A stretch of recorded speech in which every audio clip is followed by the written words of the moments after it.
Remember to subscribe to our YouTube channel at NDN TV Nigeria. Click on the subscribe button and be the first to get notifications. The determination of who is the actual PDP governorship candidate for Delta State continued today at the Court of Appeal, Abuja Division. Several motions were filed today before the three-man panel, amongst which, of course, was a motion for accelerated hearing. Before the three-man panel of Justice Olabisi Ige, Justice Barka, and Justice Senchi. Well, in their ruling, they decided that hearing in the matter will commence on the 19th of August 2022. And they have about 60 days to conclude entire hearing and judgment on the matter. That is, of course, according to the new INEC Electoral Act of 2022. After the ruling, we spoke to counsels for both Sheriff Oborevwori and David Edevbie. I believe the proceedings have gone well.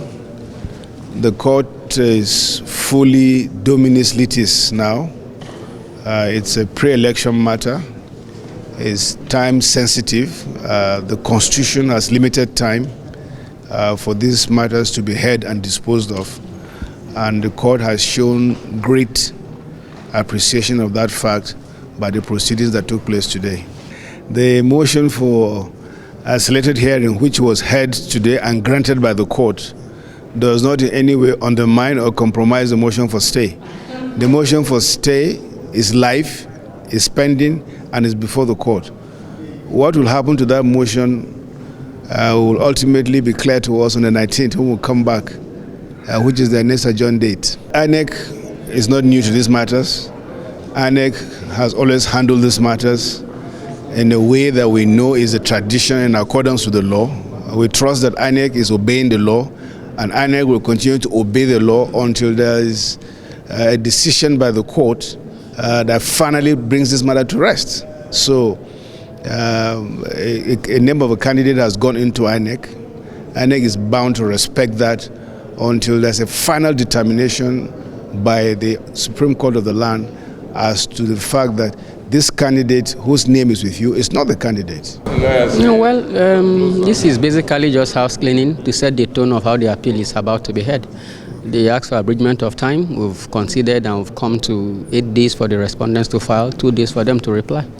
So by the 19th of August, we'll come here and conclude. The orders of the trial court were declaratory. It became operational upon pronouncement.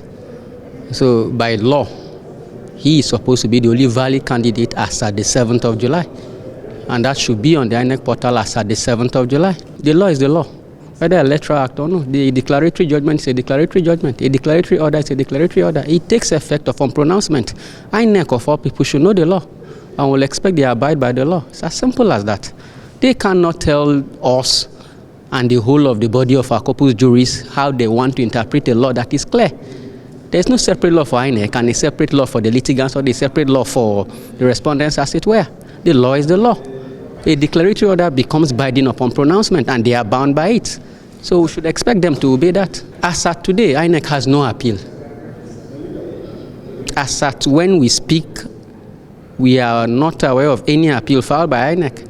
So can you complain or refuse to obey an order that you've not filed a notice of appeal against? Is that not self-defeating? So hearing proper on this matter begins on the 19th of August 2022. Clearly, this matter will definitely get to the Supreme Court of the Federal Republic of Nigeria. But for now, it is at the Court of Appeal, Abuja Division. And they have until the 20th of September 2022 to come out with a decision. Inside the Niger Delta,